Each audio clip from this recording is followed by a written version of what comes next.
नमस्कार, मैं वर्तिका सिंह और आप देख रहे हैं क्लाउन टाइम्स ब्रेकिंग न्यूज की खास खबर। अब खबरें विस्तार से। इस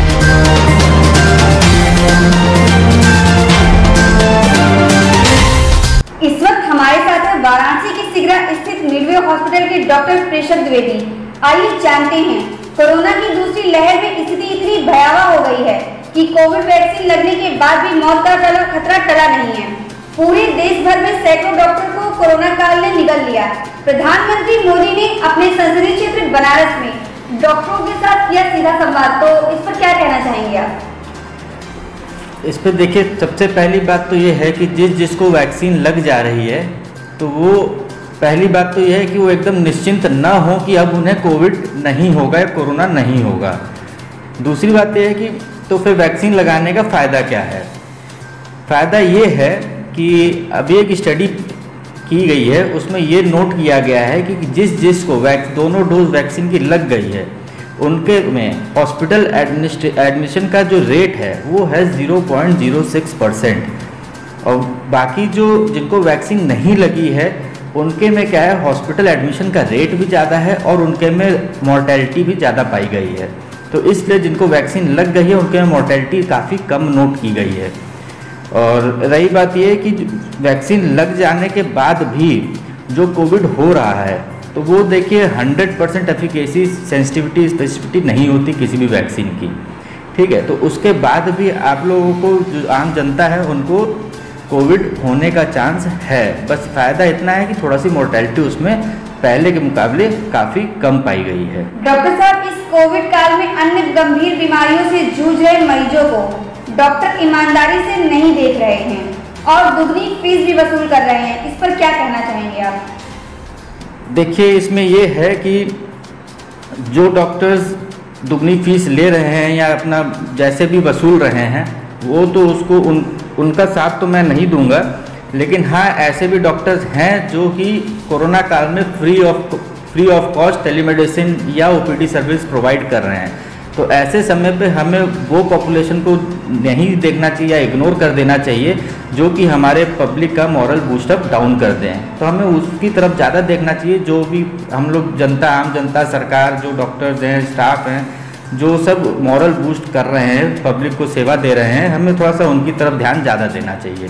बाकी हर फील्ड में कहीं ना कहीं 100% सब लोग सही नहीं हैं, कहीं ना कहीं हर जगह कोई ना कोई गलत काम कर रहा है, ठीक है। तो हमें उन सबको न देखते हुए अपने ऊपर ध्यान देना चाहिए कि हम अपने मरीजों की सेवा कैसे करें।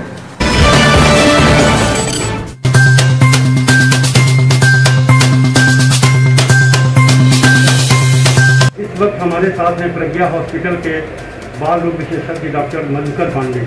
आइए इनसे जानते हैं कि आजकल किस तरह के मरीज आपके यहाँ आ रहे हैं। क्लाउन टाइम्स के दर्शकों का नमस्कार एवं अभिवादन। और इस समय हम लोग के पास अब साधारण मरीजों की आने की संख्या बढ़ गई है। अब इस समय कोरोना के मरीज या बुखार, सर्दी, जुकाम के मरीज अब कम हो गए हैं। ये हम लोग के लिए एक अच्छी बात है कि कोरोना की लहर अब थम गई है। डॉक्टर, जो तीसरी लहर आने की बात हो रही है उसमें कहा जा रहा है कि बच्चे ज़्यादा अफेक्टेड होंगे, तो उसके लिए आपके हॉस्पिटल के लेवल पे क्या तैयारियां हैं?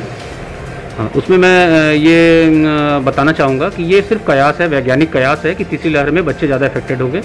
तो बचाव सबसे पहले सुरक्षा हमारा होता है। तो उसके लिए अच्छा बात ये होगा कि सारे बड़े बुजुर्ग, वयस्क, घर में जो बड़े लोग हैं जिनको वैक्सीन लग सकती है वो वैक्सीन लगाएं। अगर बड़ों को वैक्सीन लगेगी तो बच्चों को बीमारी होने की संभावनाएँ कम रहेंगी।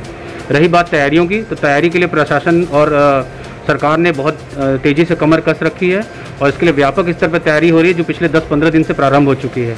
प्रशासन के स्तर पे, बीएचयू के स्तर पे और प्राइवेट अस्पतालों के स्तर पे हम लोग कॉमन मीटिंग कर रहे हैं जिसमें हम लोग अपना तैयारी कर रहे हैं। बेडों की संख्या बढ़ाई जा रही है और उपकरणों की जो ज़रूरत है उसकी मांग को सरकार के समक्ष रख दिया गया है और हमारे कमिश्नर साहब और डीएम साहब इसमें बहुत सहयोग प्रदान कर रहे हैं।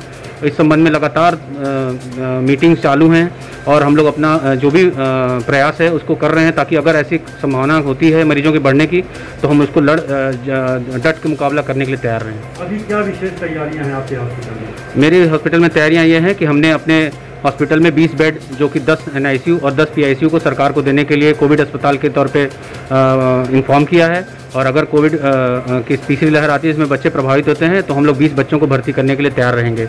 ये हमारे तरफ से मेरे अपने अस्पताल की पेशकश है। इस तरह से बहुत से निजी अस्पताल अपने अपने बेडों की संख्या और अपनी अपनी तैयारियां करके सरकार को सूचित कर रहे हैं। प्रशासनिक स्तर पर लोकल प्रशासन, वाराणसी प्रशासन को हम लोग सूचित कर चुके हैं और उनकी तरफ से हम लोग को बहुत सारे सुझाव भी आ रहे हैं, जिन सुझावों पे हम लोग काम करके SOP बनाने का कार्यक्रम कर रहे हैं।